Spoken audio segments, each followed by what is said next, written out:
Oh, what a kerfuffle. All that was to do with us trying to boost this signal, which isn't giving you a very good picture at the moment. And we got a new part over the weekend. And of course, because it's so early in the morning here, I'm the only one on board for the moment. So me trying to fix anything like that is completely and utterly beyond the pale.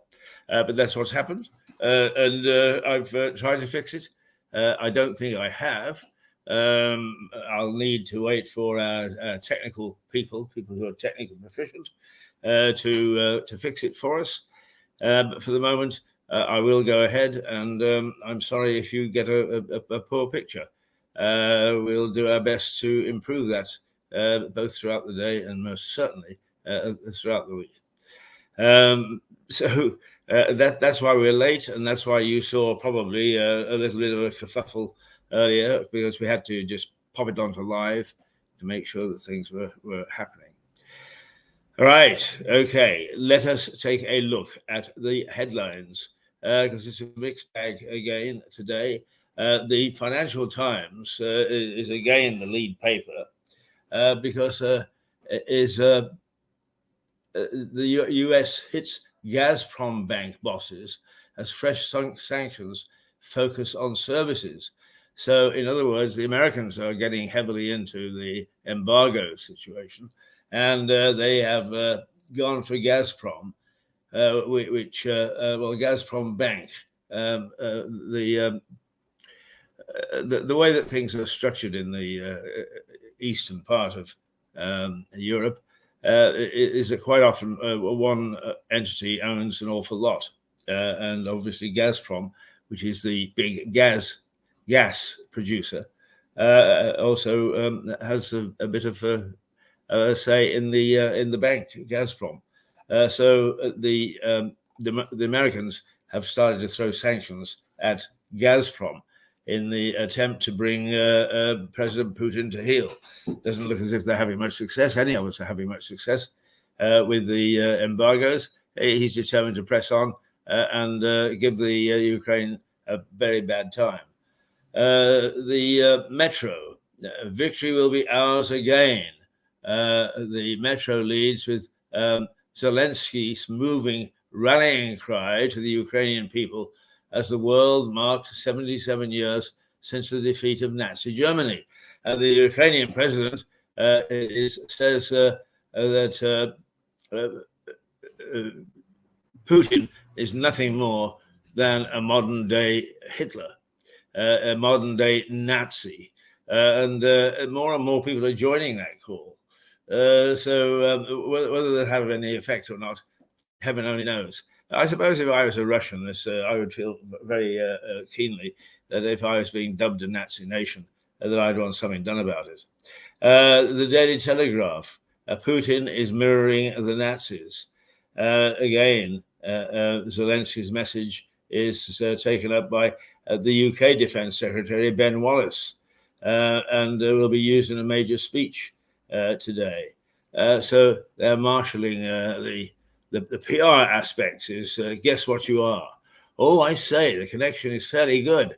Let's cross our fingers that in fact what we've got is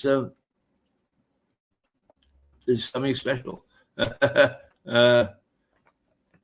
Well, that doesn't seem to be working particularly well. Heavens to Betsy. But anyway, we got a decent signal there, so perhaps that'll stay.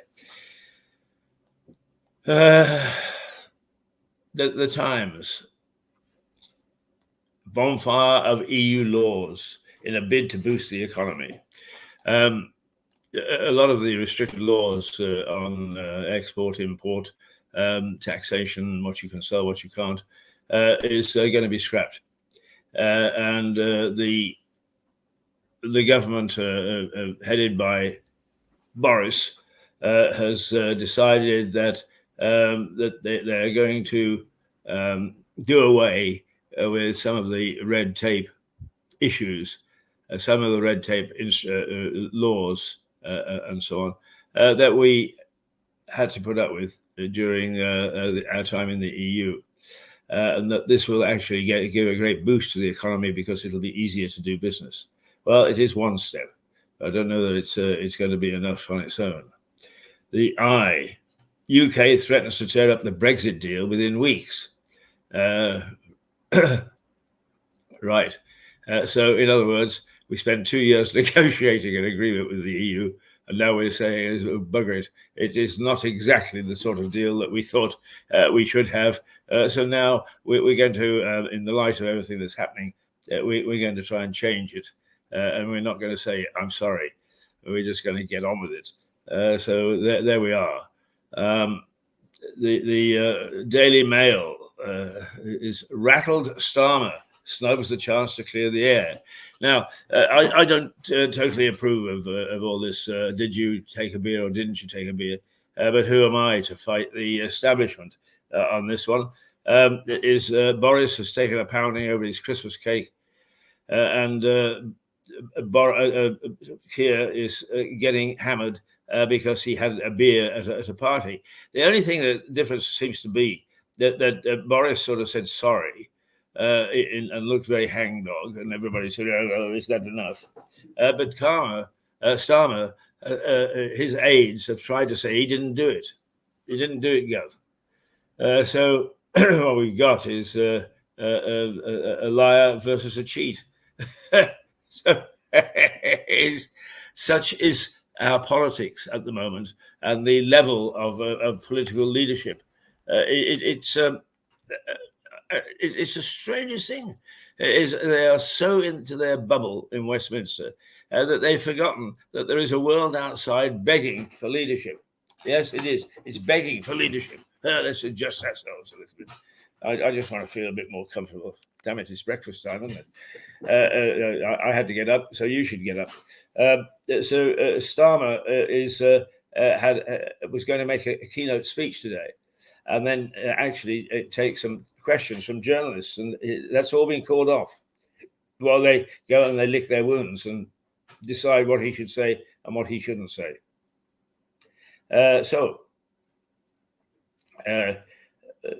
That's the state of play when it comes to the Beergate situation and the Christmas Partygate scene.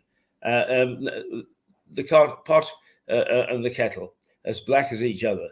And the sad thing is that, excuse me if I rub my eyes a little, the sad thing is that all sorts of other things, like galloping inflation, a war in Ukraine, energy prices, and the cost of living soaring.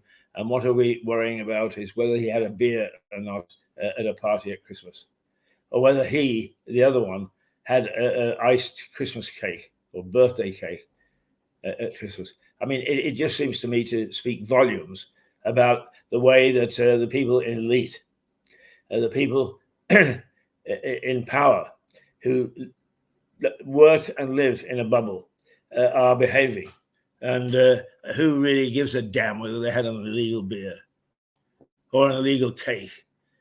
Yeah, I know. The rest of us were facing the walls and going quietly mad at the time, and they shouldn't have done it. But I don't see it as a huge priority. The Mirror, direct debit bills, hell. One of the things that Minder legend Dennis Waterman has died at the age of 74. Now, I don't normally get terribly excited about people who have died. They've had a good run. They provided us with terrific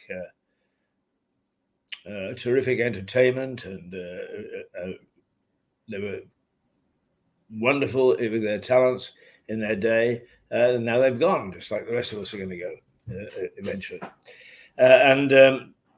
Dennis Waterman was somebody that I always felt actually did it the rough way.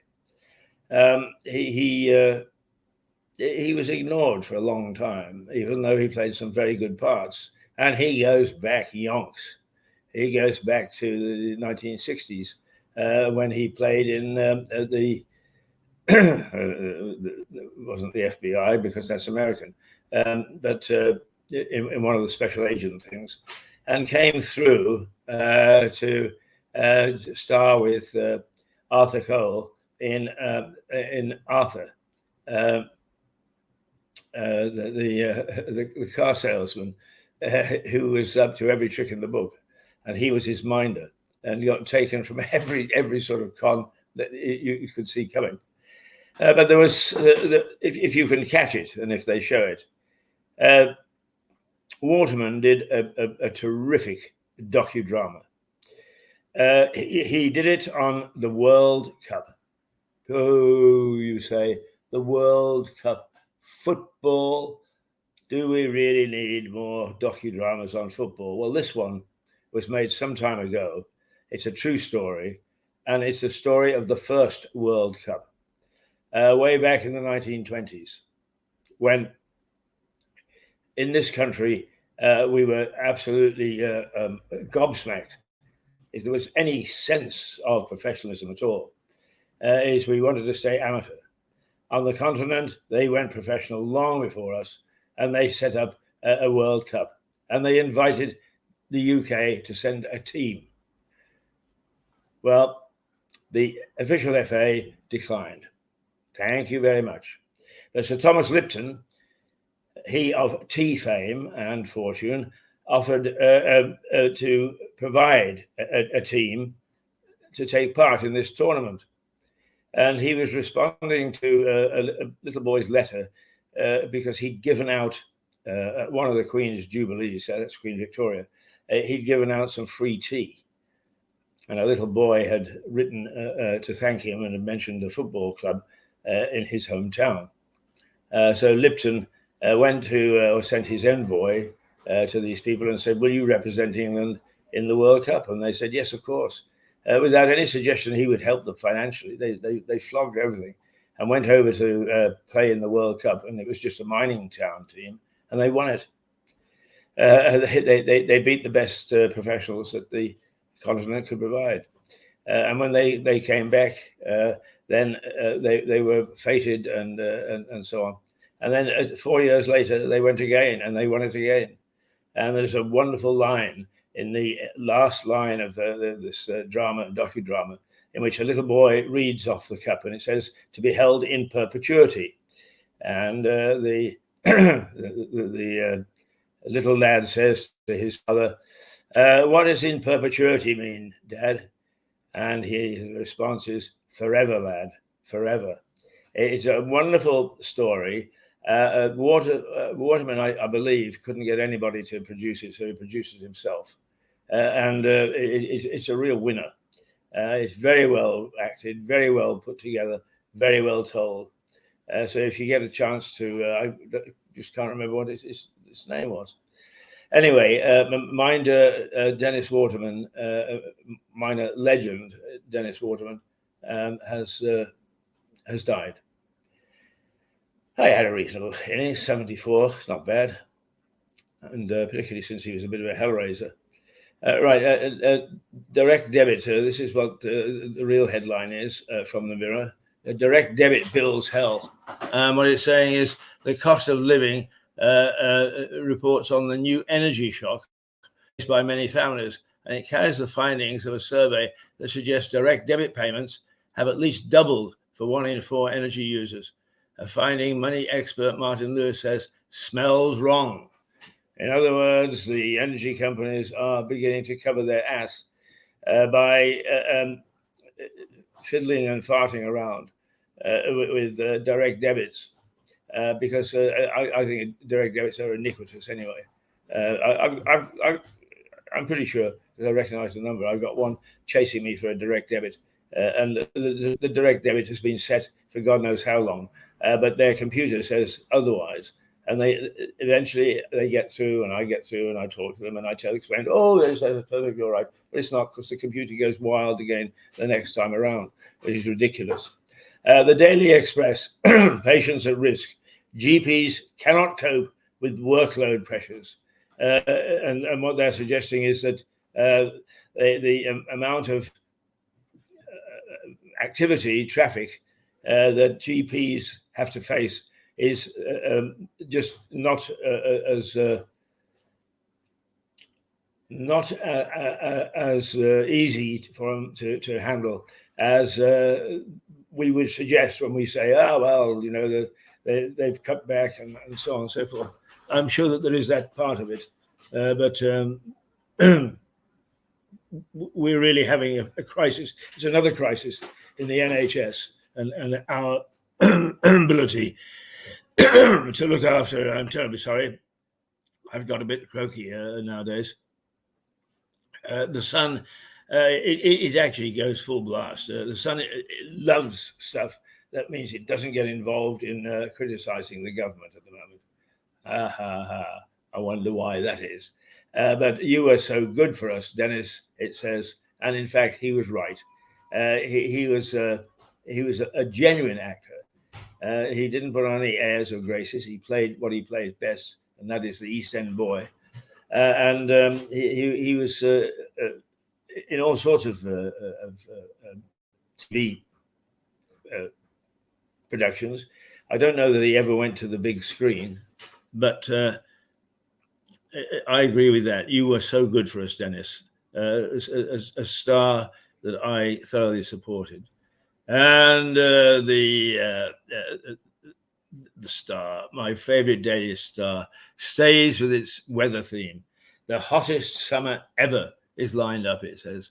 27 degrees on the way, and we'll be warmer than Italy. 4 more record-breaking heat waves to come this year. Wow-wee. So we're all going to be as hot as old hell. And I'm happy to say it's funny. We've got a better seal this morning, and my little gizmo here isn't working. But we'll figure that out eventually. That we'll just keep going with what we're doing, what we've got. So there we go. There we go. And the weather. Well, the weather today, I mean, yesterday was very, very pleasant. It got a little chilly towards last evening. I sat with my balcony door open, and I probably had to close it about 9 o'clock. But then again, that's not a bad time to have to close things. Where are we? We are 8:56. This week we've got some interesting co-hosts in our second hour, which comes from the White Hart Hotel. This morning we got a lady called Suzanne Mouchot, which those people who have followed Mirador over the years will recognize. She is a lovely, lovely lady, a New Yorker, and she's going to join us for an hour to set the world right and make sure that we're looking at the right things, but certainly to give us a New York perspective or an American perspective, because that we don't have. Yes, well, those are the newspapers. I'm not sure about the rest of the paper. A lot of it is taken up with sport today, because of will they or won't they? Manchester City, will they become the heroes? Will Liverpool hang on? I suppose, really, to me, that's a bit like the I don't know how we see the. I'm not quite sure what I'm trying to say. The issue on Partygate, I see that as a mere frippery, and I'm sorry, but I don't see that we have a really a good case to say what's going on in Westminster and how they are handling that is any more than frippery. Good morning. How are you? Hi, how are you? I'm very well, thank you. Sorry to interrupt you. No, on the contrary. Who are you? Nobody. No, everybody is somebody. Come and say hello on our television thing. Hello. Yeah, right. Here we go. Now, the whole idea of this is that we are local and we are here so that people can drop in and have their say or whatever. Yes. So who are you and where are you from? My name is Paul, and I'm from Salt Lake City, Utah. In the United States. Utah. Do you know we're going to New York in our second hour with a lovely lady called Suzanne Mouchot, who heads up one of the schools of architecture in New York. Wonderful. Lovely lady, but her background is quite interesting because her great grandparents actually were architects who made who helped to build Notre Dame Cathedral in Paris. Wow. Yeah, so all sorts of interesting things come out of here. We say we're local, not parochial. We'll talk about anything. Well, I'm here to see my good friend Ginevra, who lives here. Right. And a number of years ago, she started a meditation group with yoga for the community. Right. And she does crystal singing bowls for helping people relax and de-stress their Pull up body. a chair. Pull up a chair. You're exactly the sort of man that we want. Yeah. You were staying in the hotel. Yes. Did you just sort of pick it out of a list, or you're aware of Tom Paine and so on and his association here? Yes. Yeah. Right. Okay. Now from Utah. Yes. Okay. Now, strangely enough, we don't know much about the interior, what I would call the interior of the United States. We know a bit about Boston. We know a bit about New York. We know a bit about Los Angeles. Sure. And sometimes the odd thing about Chicago. But tell me, what is the main city of Utah? The main city is Salt Lake City. It's in the state of Utah, and it's next to the Great Salt Lake, the second biggest body of salt water, opposite in the United States. And we're on the west side of the Rocky Mountains. Right. And so we're 15 minutes from skiing. And within 50 miles of any direction of the city, there's 5 different environments, whether it's salt flats, red rocks, mountains and trees, deserts, or oceans. So, which is the Bear Lake and the Great Salt Lake. The perimeter of the Great Salt Lake, just the shoreline, stretches further than the whole coastline of California. Wow. And that's just for the lake. Just with the lake. Right. Now, the Mormons ascended there. The Mormons settled it, but, well, I would like to say colonized it. But it was settled by the Utes Indians. Right. And it's a very wonderful place to live. It's an hour and a half from Los Angeles or San Francisco by plane. It's very clean living. And there's a tremendous amount of activities to do there. And I travel all over the world. And when I land in Salt Lake City, just like when you land in your home city, it's home. Right. When you put your foot on that piece of turf, you're gradually back. Yeah. Yes. Right. Indeed. Now, tell us a little bit about why you're over here. Be a little bit more explanatory. Well, the company that I have, we have distributors worldwide in many, many cities. And the singing bowls are made of quartz. and we fuse gemstones and minerals and metals into them. And when you play them, they have a sustained tone that goes on for 5 to 10 to 15 minutes. And so you can play music with them. And they allow people to de-stress their blood pressure and calm them down. And That's so what I need. it's through technology and the evolution of technology, like this wonderful computer we're speaking on today, and the internet. So the bowls are transformational and allow people to see their life differently and to create new habits and rhythms to evoke change and to reconnect neurosynaptic connections in their brain. But the most important thing is to help people to release fear. So I like to say fear is a closed fist. You only can hold it closed for so long, but eventually it will have to open. Now, why Lewis? This is where Ginevra's from. This is her hometown. Oh, right. Yeah, this is your colleague, your friend. And she is really spreading the energy of peace and love and unification for all communities. We're one world, one people. Yeah, and she's based in Lewis. Yes. We better get her on. Yes. Tell her to come in, will you? I will.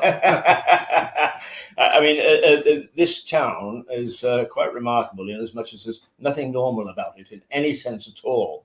We've got all sorts of people with interesting stories, odd approaches to things. Yes. And we love to reflect that on here. Yes. So I'm glad you walked in. So you've come over here to see her. Is she a friend or a colleague? She's a colleague. Right. And a friend as well. Yeah. Okay. So how does one get hold of one of these balls? She does workshops, and she does what they call sound baths, where you literally come into a room and you're quiet, and she plays the bowls, and you close your eyes and relax and just have a moment of space and time to reflect on what matters to you in your human existence here for the short time that it is. Right. Now, just tell us, I mean, you said Ginevra, a lovely name. Her last name is Jolly, Ginevra Jolly. Right. How would people watching this and saying for the first time, I didn't know about that, how would they contact her? Ginevra Jolly is listed here, so you can look her up.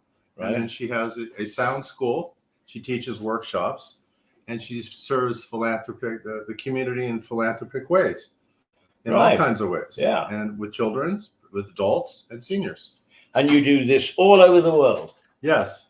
I started the business 24 years ago.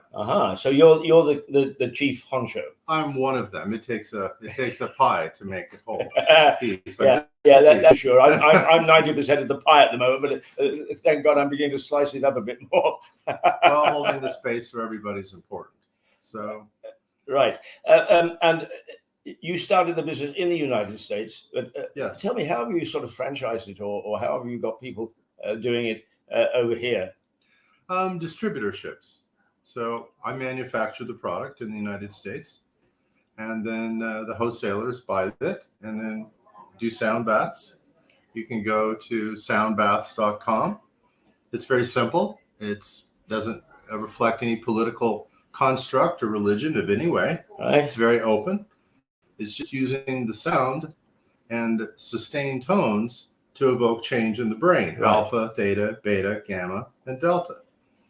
And so people have to understand more about why we react to things and how we love things and what's the electrical brain states where these things come together that allow us to have these cognizant thoughts that allow us to move into a space of self-healing. Right, and it uses self-healing. Tone, yes, it? Yeah. Tones. Tone. Self-healing is about how you feel about yourself. So if you tell yourself, I am abundant, I am love, I am in contribution to my society, I'm in contribution to my community, well, then therefore you are. And then your actions, the feet move in front of each step at a time and you move forward. Right. But if you tell yourself that I'm negative, and if you tell yourself it's never enough, there's always this, always that, well, then that's what you're going to create in your life. Right. The power of thought and the power of the mind. Yeah, I've got Parkinson's. And one of the things that I do is I tell it to bugger off. I mean, it's not going to get me. It's not going to stop me, and so on and so forth. So I would probably be quite interested in this product of yours. And there's another approach. If you have Parkinson's, you say, I love it. Thank you for giving me this gift. Now I get to use you in a different way than you get to use me. Aha. Right. So instead of sending something fear, send something love, and it has no power at all. There, breakfast time. You see what we bring you at breakfast time. Is you couldn't replicate this. So you're staying in the hotel, are you? Yes. Right. And do you get that sense? I mean, I've got a couple of youngsters who are students who come in. One should be in about 9 o'clock, and they live outside Lewis, and when they walk in here, they get the overwhelming feeling of history and things that have happened, and Tom Paine actually being in this room. That's right. Sat right here around this fire. Absolutely, yeah. Although it says TP there, and a lot of people think it's Tom Paine, but in fact it's Tom Pelham. Oh. Another very well-known family here. The name to be conjured with, as it were.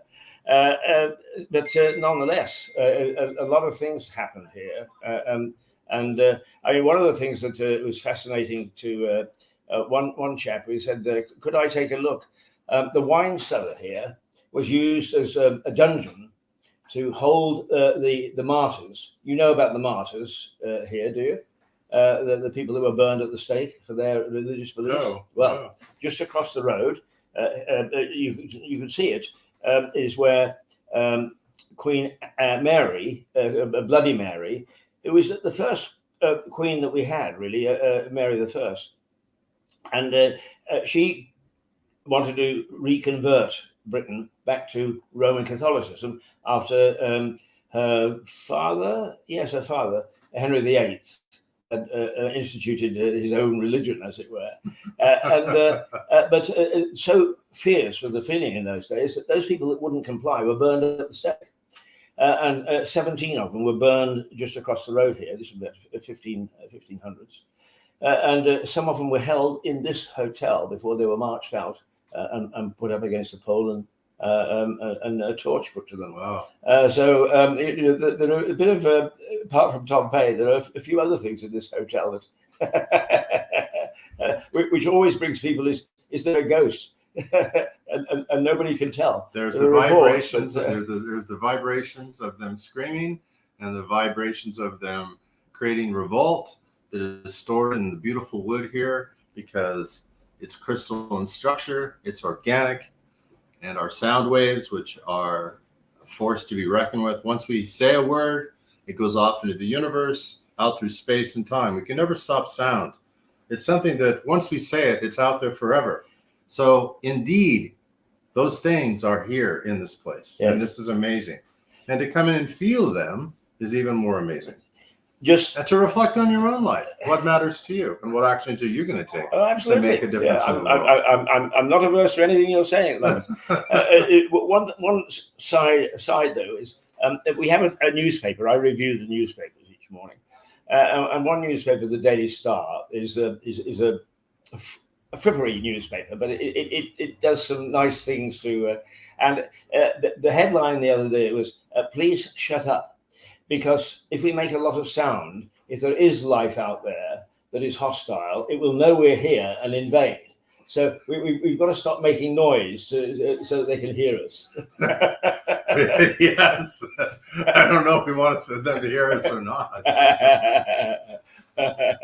Well, I'm delighted that you wanted in today. No, thank you, and very good to see you. And we will certainly do tell Ginevra Jolly. Yeah, okay. Tell her about us. I will. Ask her to. We're here every morning from weekday morning from 8:30 to 11:30, and she is welcome to just walk in. All right. Doesn't have to say, "Oh, can I come on?" or whatever. Just walk in, and she will be very welcome. The most important part is thank you for your service and allowing this to happen for the community.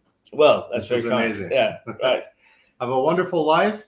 Be loved to yourself and kind to yourself always. Bye-bye. There we go. Thank you. Sorry, your name was again? Paul.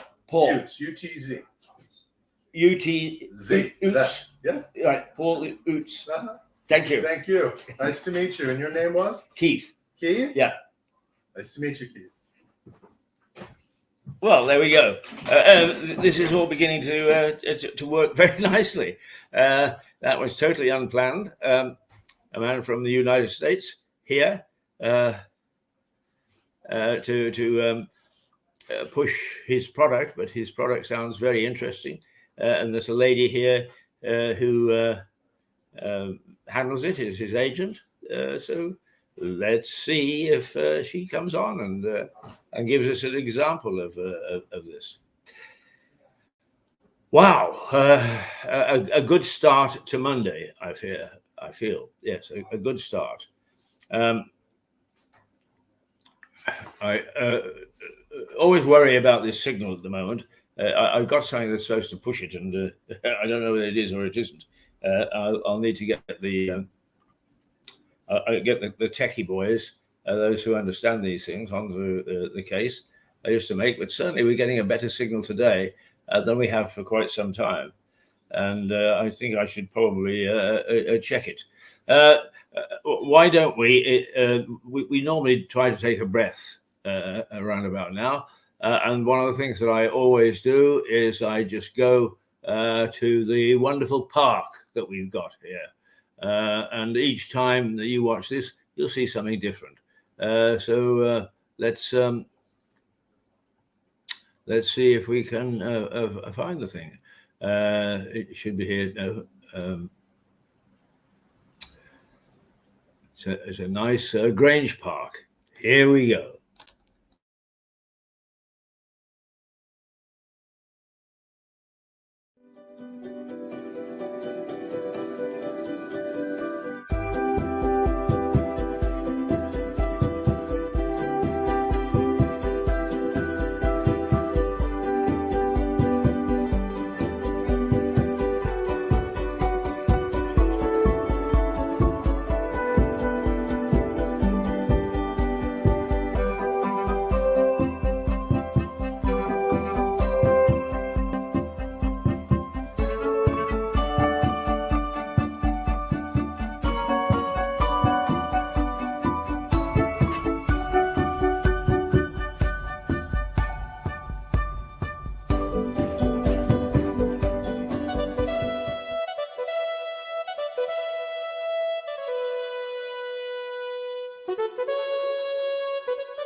Well, I switched on the iPad to try and check us out, and got a bit of a naughty. That's the trouble when you're doing things in a hurry and you can't do them properly. But we were a little bit thrown into a panic as we started.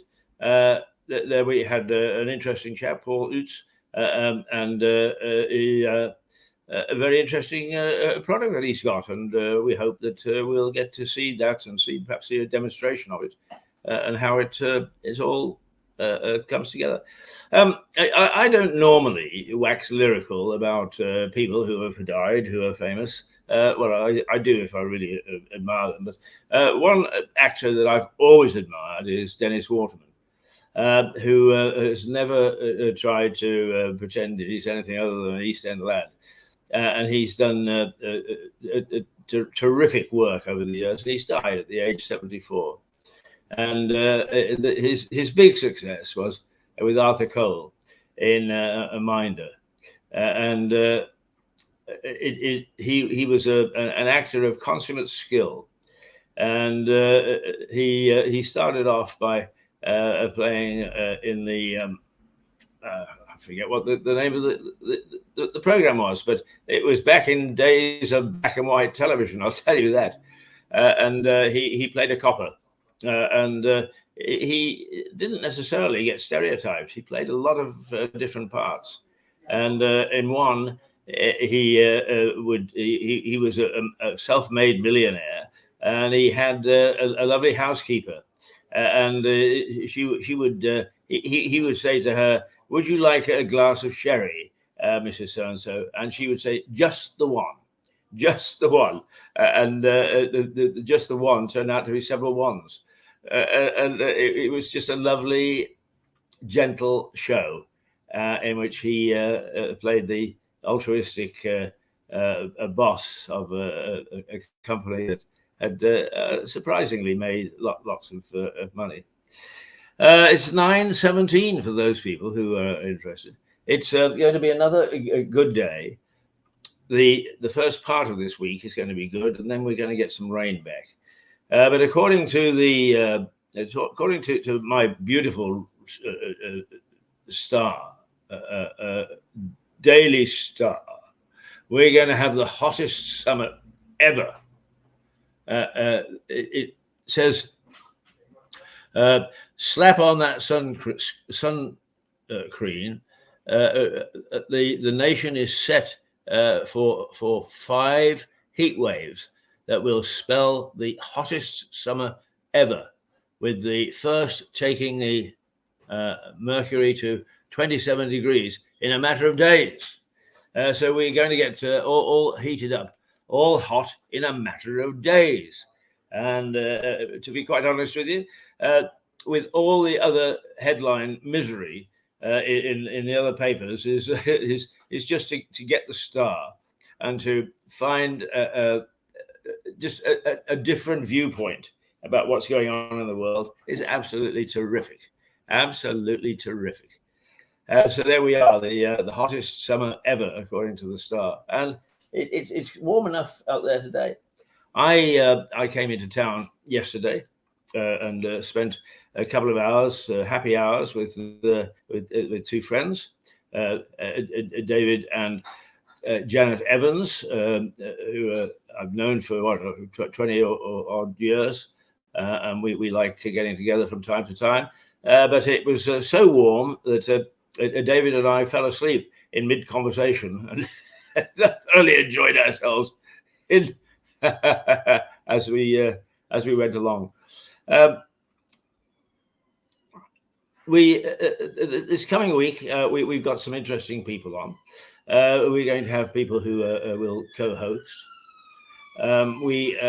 Tomorrow we're going to have Jane Watkins from Hastings, along with Melissa Conti from New York. This morning we've got Suzanne Mouchot from New York. We've got quite a little unit in New York, and Mirador is coming alive again after having sort of almost incubated during lockdown. We had a bad time in lockdown. We fought like hell to stay alive, and I can honestly say is like the Windmill Theatre in London, we never closed, but it's taken its toll, and it's taken a lot of effort and time to get back on track, but it's happening. So tomorrow we've got Jane Watkins and Melissa Conti. On Wednesday, as usual, we've got Stuart Dolby, who does his energy thing, but he also does his bits and pieces. And we have our student who is turning out to be a cracker, Max Hurd.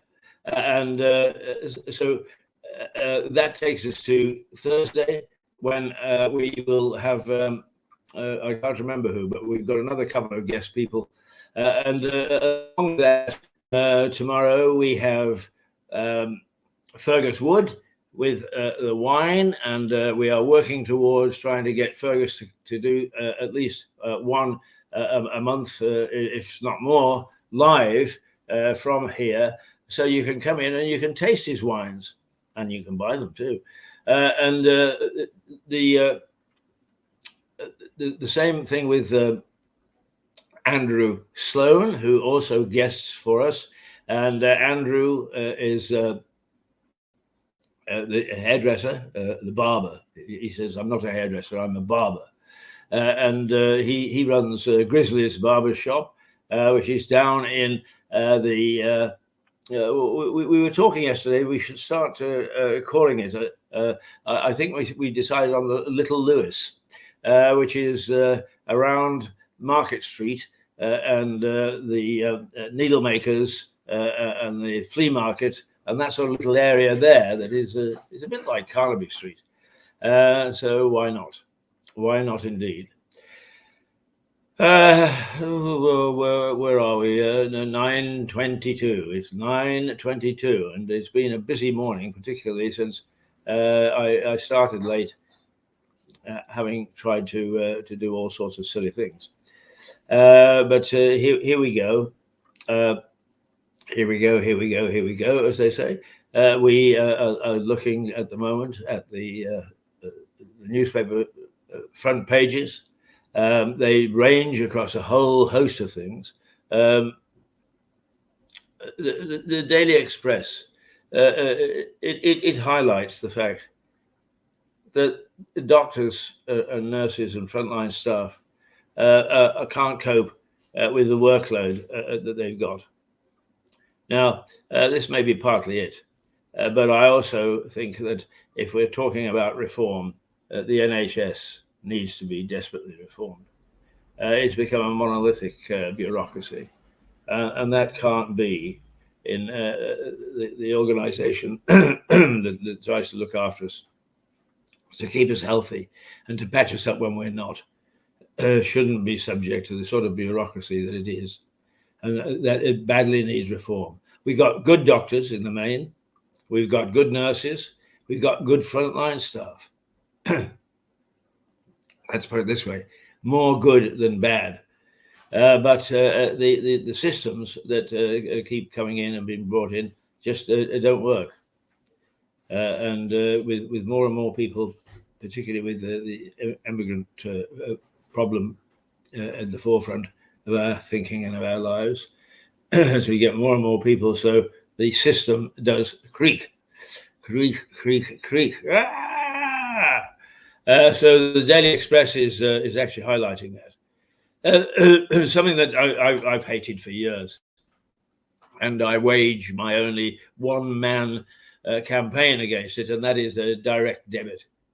Direct debit is the most iniquitous thing that I've ever come across, because it doesn't allow for flexibility. I had a direct debit sent back 2 weeks ago, I think, because it called for £25 or something on a Wednesday, and my money didn't hit the bank until the Thursday.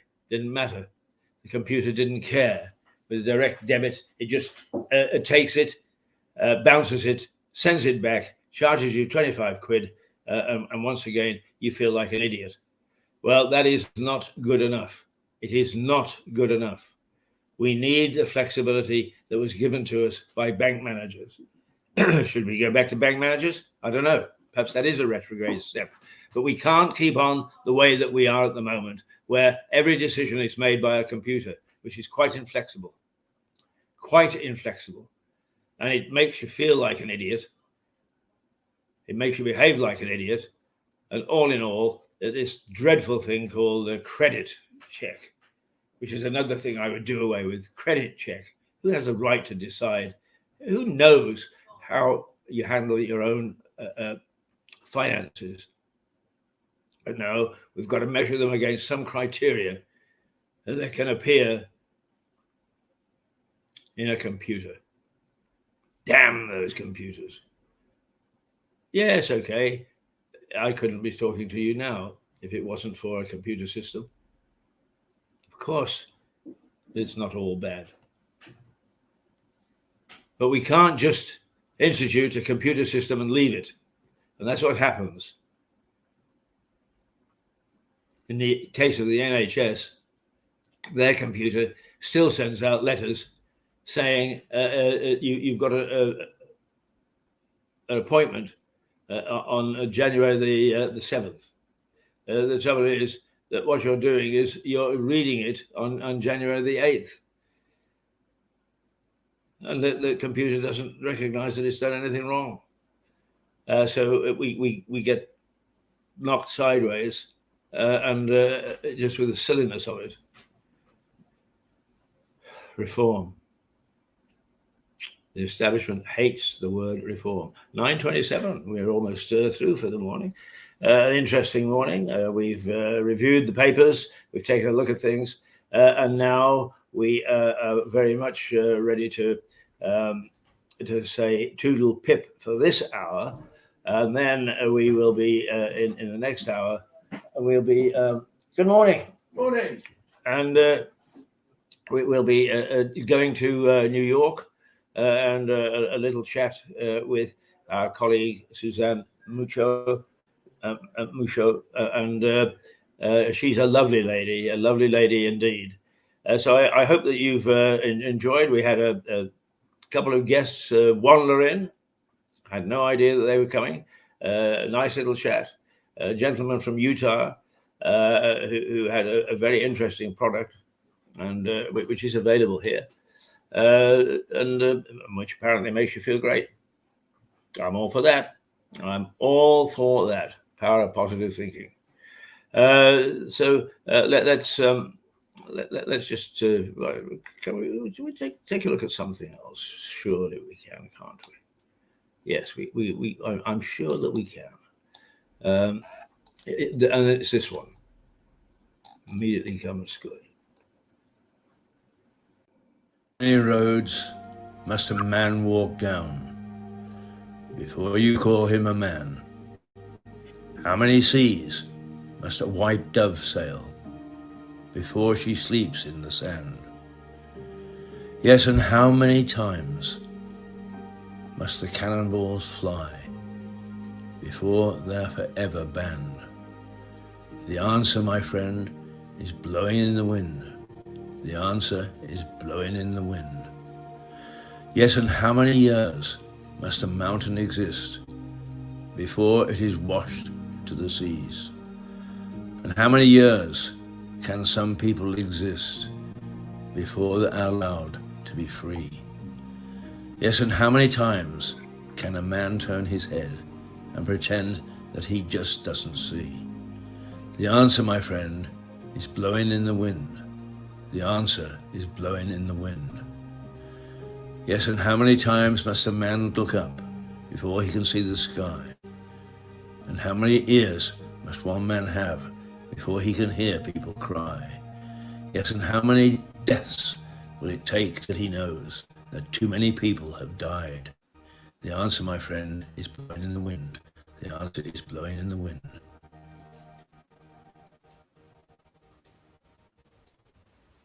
Right, there we are.